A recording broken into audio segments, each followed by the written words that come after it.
श्री स्वामी समर्थ.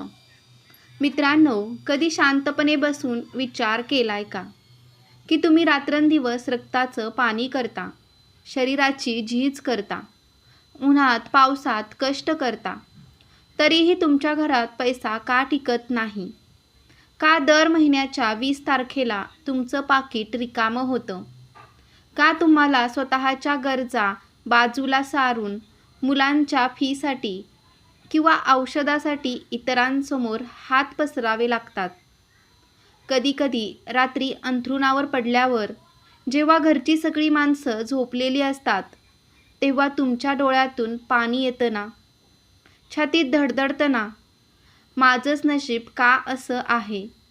मी कोणाचं काय वाकडं केलंय? असे प्रश्न तुम्हाला छळतात ना? पण थांबा, आजचा हा व्हिडिओ तुमच्यासाठी फक्त एक माहिती नाही, तर प्रत्यक्ष भगवंताचा तुमच्यासाठी पाठवलेला संकेत आहे.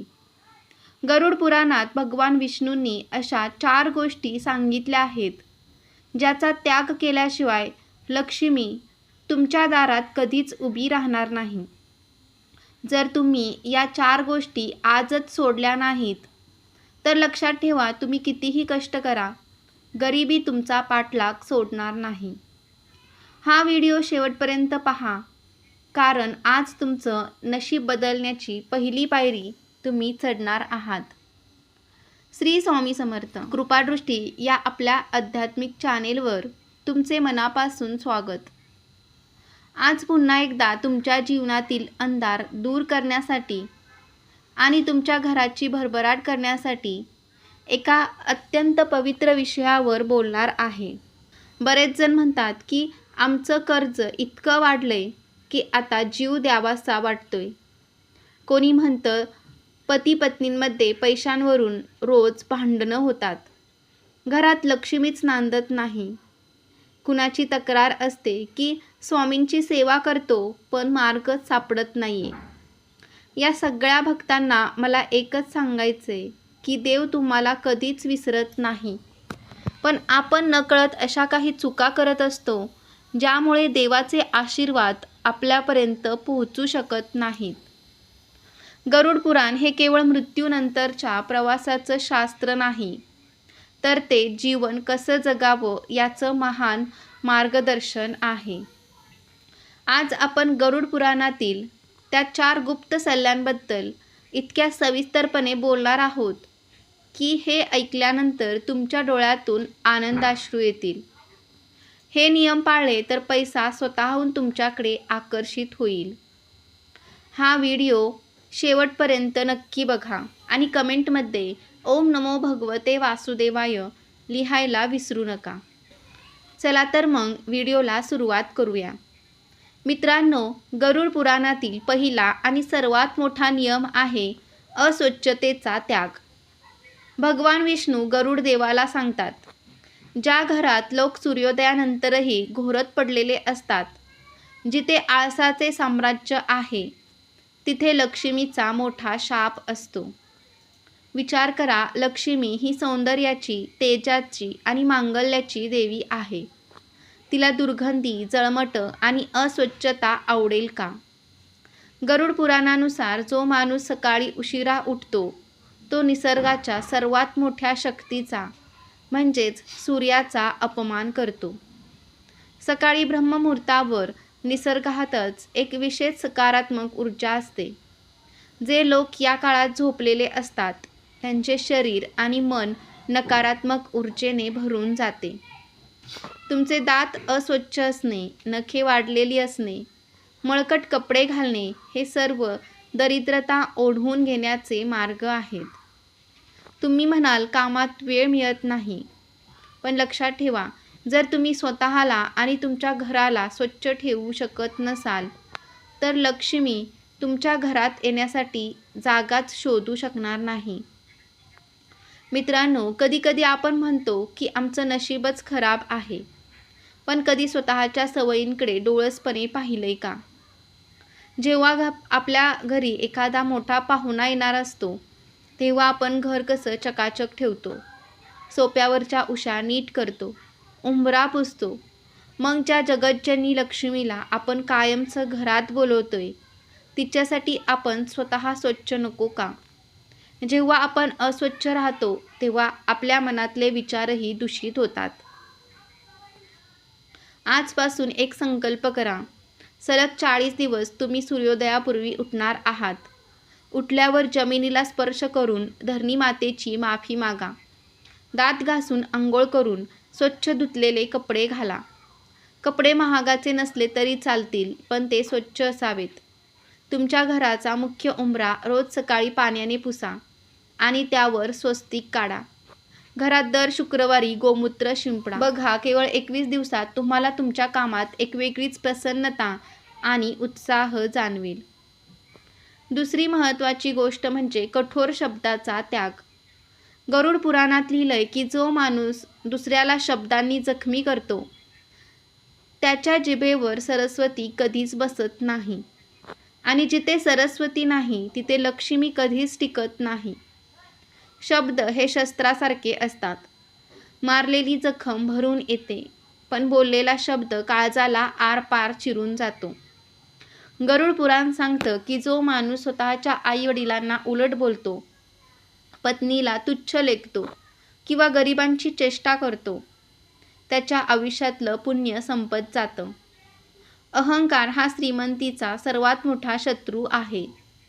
जेव्हा माणसाला वाटतं की मीच सगळं करतोय, माझ्यामुळेच हे चाललंय, तेव्हा देवाचा आशीर्वाद त्या माणसावरून निघून जातो. दुसऱ्याची निंदा करणे किंवा कोणाचे तरी मन दुखावून हसणे हे महापाप मानलं गेलंय. मित्रांनो, आठवून पहा, कधी रागाच्या भरात तुम्ही तुमच्या आईला असं काही बोललात का की तिच्या डोळ्यातून पाणी आलं? किंवा तुमच्या पत्नीने दिवसभर कष्ट करून तुमच्यासाठी जेवण बनवलं आणि तुम्ही चवीवरून तिच्यावर ओरडलात. तिने शांतपणे ते सहन केलं, पण तिच्या हृदयातून निघालेली ती हाय तुमच्या भाग्याला लागते. आई वडील हे प्रत्यक्ष देव आहेत. जर त्यांच्या चेहऱ्यावर तुमच्यामुळे दुःख असेल, तर तुम्ही कितीही सत्यनारायण घातले किंवा कितीही अभिषेक केले तरी लक्ष्मी तुमच्यावर प्रसन्न होणार नाही. रोज सकाळी उठल्यावर घरातल्या मोठ्यांच्या पाया पडा. बोलताना जी किंवा अहो असा मान द्या. जर तुम्हाला राग आला तर त्या क्षणी शांत बसा. 10 पर्यंत अंक मोजा किंवा मनातल्या मनात श्री स्वामी समर्थ या मंत्राचा जप करा. कोणाचीही निंदा करू नका. 21 दिवस हा मौन आणि मधुर वाणीचा नियम पाळा. तुमच्या वागण्यातला गोडवा घरातल्या वातावरणात सकारात्मकता आणेल आणि धनप्राप्तीचे मार्ग सुकर करेल. तिसरी गोष्ट जी गरुड पुराणात अत्यंत कठोरपणे सांगते, ती म्हणजे चुकीच्या मार्गाने कमावलेला पैसा. भगवंत म्हणतात, अधर्माच्या पैशाने तुम्ही महाल उभे करू शकता, पण त्या महालात तुम्हाला कधीच सुखाची झोप मिळणार नाही. गरुड पुराणातील एका अध्यायात असं लिहिलंय की दुसऱ्याला फसवून, चोरी करून, लाच घेऊन किंवा कुणाचे तरी हक्क मारून मिळवलेली संपत्ती ही केवळ 10 वर्ष माणसाला सुख देते. 11व्या वर्षी ती संपत्ती व्याजासकट नष्ट होते आणि जाताना ती तुमचं आरोग्य, तुमची प्रतिष्ठा आणि तुमच्या मुलांचं भविष्यही उद्ध्वस्त करते. कष्टाने कमावलेला 1 रुपया हा चोरीच्या 1 लाखापेक्षा जास्त मौल्यवान आहे.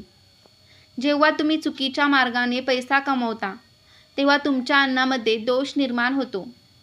ते अन्न खाऊन तुमची मुलं बिघडतात, घरात आजारपण येते आणि तो पैसा हॉस्पिटल किंवा कोर्ट कचेरीत खर्च होतो. तुमच्या कमाईतील काही हिस्सा दर महिन्याला गरजू लोकांसाठी, अनाथ आश्रमाला किंवा मुक्या प्राण्यांना अन्न देण्यासाठी खर्च करा. याला दशांश म्हणतात. दान केल्याने पैसा कधीच कमी होत नाही, उलट तो शुद्ध होतो. कष्टाने आणि प्रामाणिकपणे काम करा. बघा, देव तुम्हाला कधीच कमी पडू देणार नाही. चौथी आणि अत्यंत महत्त्वाची गोष्ट म्हणजे अन्नाचा अपमान. गरुड पुराणानुसार ताटात अन्न उष्ट सोडणे किंवा अन्नाला नावे ठेवणे हे साक्षात अन्नपूर्णा मातेचा अपमान करण्यासारखे आहे. ज्या घरात अन्नाची नासाडी होते, तिथे लक्ष्मी कधीच स्थिर राहत नाही. आजकाल फॅशन झाली आहे की ताटात अर्धे जेवण सोडून द्यायचे. पण गरुड पुराण सांगतं की ताटातलं एक एक शीत हे एका जीवनासारखं असतं. जे लोक जेवताना अन्नाला नावे ठेवतात, हे काय बनवलंय, याला चवच नाही, हे जळलंय, ते लोक नकळत आपल्या भाग्याला लाथ मारत असतात. अन्न हे साक्षात ब्रह्म आहे. जगात लाखो लोक रात्री उपाशी झोपत आहेत, हे कधीच विसरू नका. जेवणापूर्वी हात जोडून अन्नपूर्णा मातेचे आणि ईश्वराचे आभार माना. ताटात जेवढे हवे तेवढेच अन्न घ्या. जर चुकून अन्न उरले तर ते फेकून देऊ नका. कुत्र्याला, गाईला किंवा पक्ष्यांना द्या. रोज जेवताना पहिली पोळी गोग्रास म्हणून गायीसाठी काढा. हा एक छोटासा उपाय तुमच्या जीवनातील दारिद्र्य मुळापासून उपटून टाकेल. गरुड पुराणानुसार संध्याकाळी सूर्यास्ताच्या वेळी जो माणूस झोपतो तो स्वतःच गरिबीला आमंत्रण देतो. या वेळेत लक्ष्मी पृथ्वीवर भ्रमण करत असते. संध्याकाळी घरात देवापाशी दिवा लावा, खिडक्या उघड्या ठेवा आणि शुभंकरोती म्हणा. अनेक लोक फाटलेली पाकिटं वापरतात किंवा घरात तुटलेले काच, जुने बंद पडलेले घड्याळ ठेवतात. यातून नकारात्मक ऊर्जा निर्माण होते. घरातील टाकाऊ आणि तुटलेल्या वस्तू आजच घराबाहेर काढा. संकट आली की आपण देवाला दोष देतो. हा अविश्वास आपली प्रगती रोखतो. संकटातही हा माझ्या देवाचा संकेत आहे असं मानून श्रद्धा ठेवा. रोज 108 वेळा श्री स्वामी समर्थ जप करा. केवळ देखावा करण्यासाठी किंवा चैनीसाठी कर्ज घेणे हे नरकाचे द्वार आहे. जेवढी चादर आहे तेवढेच पाय पसरा. कर्जातून मुक्तीसाठी दर मंगळवारी ऋणमोचक मंगल स्तोत्र वाचा. पाणी हे जीवन आहे आणि गरुड पुराणानुसार पाण्याचा अपव्यय करणे म्हणजे चंद्राचा आणि लक्ष्मीचा अपमान करणे होय. नळ गळत असतील तर ते दुरुस्त करा आणि पाणी जपून वापरा. घरी आलेल्या पाहुण्याला किंवा गरजूला रिकाम्या हाती पाठवणे हे भाग्याचे दरवाजे बंद करण्यासारखे आहे. घराबाहेर आलेल्या कोणालाही किमान पाणी किंवा थोडासा गूळ तरी द्यावा. मित्रांनो, श्रीमंत होणं म्हणजे फक्त खूप मोठा बँक बॅलन्स असणं नव्हे. खरी श्रीमंती तर मनाची शांती, कुटुंबातलं प्रेम आणि ईश्वराची अखंड कृपा असणं ही आहे. गरुड पुराण आपल्याला फक्त पैसे कमवायला शिकवत नाही, तर एक उत्तम माणूस म्हणून कसं जगावं हे शिकवतं. जेव्हा तुमचं हृदय निर्मळ असतं तेव्हा तुम्ही दुसऱ्याच्या दुःखात दाहून जाता. जेव्हा तुम्ही मुक्या प्राण्यांना मायेने घास भरवता तेव्हा साक्षात भगवान विष्णू तुमच्या पाठीशी उभे राहतात. आज कदाचित तुमच्याकडे राहायला हक्काचं घर नसेल. कदाचित लोक तुमची गरिबी पाहून तुमची थट्टा करत असतील. पण रडू नका. तुम्ही फक्त तुमचे कर्म सुधारा. या 4 गोष्टीचा त्याग करा आणि मग बघा तुमच्या आयुष्यात इतका प्रकाश येईल की तुम्ही स्वतः थक्क व्हाल. तुमची प्रत्येक आसू, तुमची प्रत्येक शांत प्रार्थना देवाला ऐकू जात आहे. थोडा धीर धरा, तुमची सुद्धा वेळ येणार आहे. तर मित्रांनो, तुम्हाला आजचा हा व्हिडिओ कसा वाटला कमेंटमध्ये नक्की सांगा. व्हिडिओ आवडला असेल तर व्हिडिओला लाईक करायला विसरू नका. चॅनेलवर नवीन असाल तर चॅनेलला सबस्क्राईब नक्की करा. श्री स्वामी समर्थ. जय जय स्वामी समर्थ. श्री गुरुदेव दत्त.